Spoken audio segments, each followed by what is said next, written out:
नमस्कार। निशुल्क ज्योतिष परामर्श केंद्र में आप सबका स्वागत है। आज दिनांक 22 सितंबर 2024 रविवार।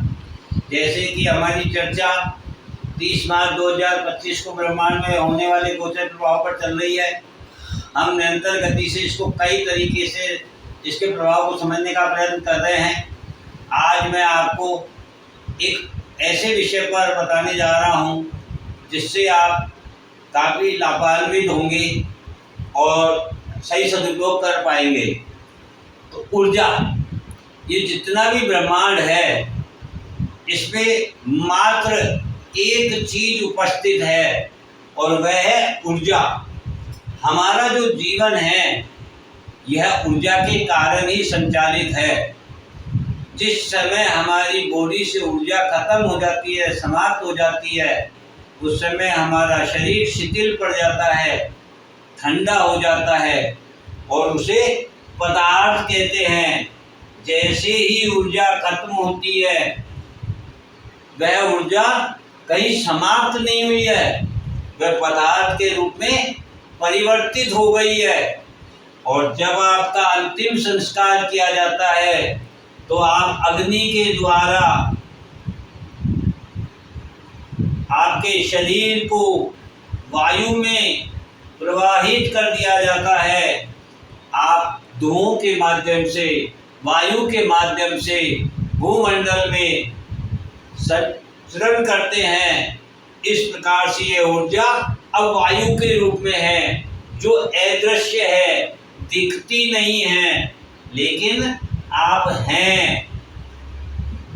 यही तो सात पक्ष है, यही तो पितृ हैं, यही तो पूर्वज हैं। अर्थात अब वह ऊर्जा वायु के रूप में उपस्थित है। कहने का मतलब है इस भूमंडल से यह ऊर्जा जिस समय निर्माण हुआ था उस समय से लेकर आज तक ना तो कम हुई है और ना बढ़ी है। इसमें ना तो कोई कमी हुई है और ना ही कोई वृद्धि हुई है। बस इसने केवल अपना रूप परिवर्तन किया है, कभी पदार्थ के रूप में तो कभी वायु के रूप में। इसी प्रकार से हम यदि इस ऊर्जा का महत्व को समझना चाहते हैं तो हम जल को समझ सकते हैं।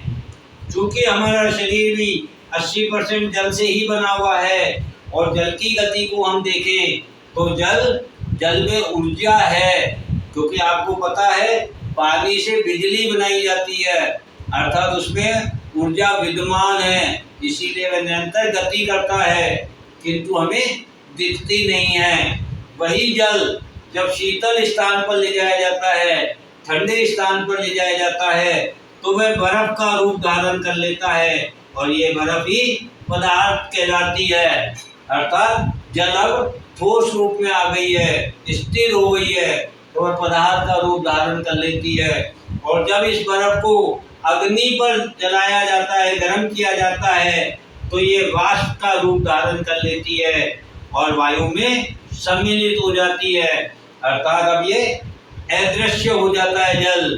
किंतु जो हमारे मौसम में, जो हमारे भूमंडल में पानी की बूंदें उपस्थित है, हर कण में पानी उपस्थित है, वही वाष्प है। अर्थात ये जल ने अपना रूप परिवर्तन किया है, यह खत्म नहीं हुआ है। कहने का मतलब इस भूमंडल से जिस समय निर्माण हुआ था तब से लेकर आज तक ना तो ऊर्जा कम हुई है और ना ही उसमें वृद्धि हुई है, केवल समय समय पर उसका रूप परिवर्तन हुआ है। इसी प्रकार से ये जो युग परिवर्तन का समय है ये भी यही बताने आ रहा है, यही समझाने आ रहा है कि यह परिवर्तन का समय है। अपनी ऊर्जा का सदुपयोग कीजिए, उसको सही काम में लगाइए, सही कर्म कीजिए, धर्म के अनुसार, रीति नीति के अनुसार, नियम कानून कायदों के अनुसार कर्म कीजिए ताकि ऊर्जा का सही सदुपयोग हो सके और आपको इसका शुभ लाभ प्राप्त हो सके। यदि हम किसी पदार्थ के रूप में कण को देखते हैं तो हमें क्या लगता है कि यह स्थिर है, लेकिन कण में भी अपनी एक ऊर्जा है, विद्यमान है, जो उसमें हमें दिखाई नहीं देती है क्योंकि वह अदृश्य है।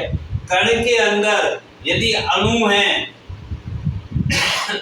सॉरी, और अणु के अंदर यदि परमाणु हैं, अर्थात निरंतर ये भी गति कर रहे हैं किंतु हमें दिखाई नहीं दे रहे।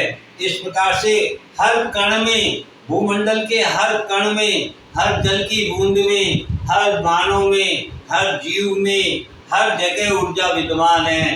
अर्थात ये भूमंडल केवल और केवल ऊर्जा के द्वारा निर्मित है। इस ऊर्जा को ही हमें समझना होगा और इस ऊर्जा के सदुपयोग को समझना होगा, और यही हमें केतु समझाने आ रहे हैं। इस प्रकार से हम इस परिवर्तन को देख सकते हैं, समझ सकते हैं और स्वयं में परिवर्तन कर सकते हैं, और हम इसका सही और शुभ लाभ प्राप्त कर सकते हैं, अन्यथा हमें परेशानियां होंगी। इस प्रकार से ये जो कल हमारी श्राद्ध पक्ष पे चर्चा हुई थी, वह भी यही बताने आ रही है कि मन की जो गति है उसे धीमी कीजिए, चिंतन कीजिए, मनन कीजिए, अन्यथा आपकी आत्मा दुखी होगी, आपको कष्ट होगा और आप भयभीत होंगे, परेशान होंगे, समस्याओं में होंगे। और यदि आपको समाधान चाहिए तो आपको ऊर्जा को समझना होगा, क्योंकि इस ऊर्जा के रूप में आप, आपके पिता, आपके पूर्वज सभी उपस्थित है, और जो इसने इस ऊर्जा को समझ लिया, इस ऊर्जा के महत्व को समझ लिया, उसे कभी कोई हानि, कोई क्षति नहीं हो सकती, क्योंकि यह ऊर्जा सदा निरंतर गति से सहायता करती है, सहयोग करती है, समर्पण करती है।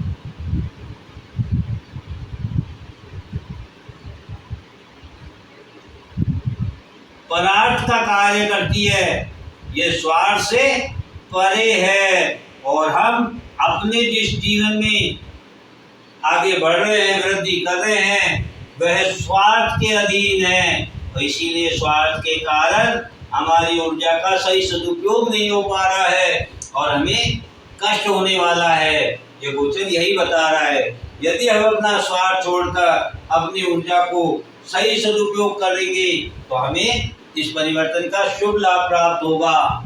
जय हिंद, जय भारत।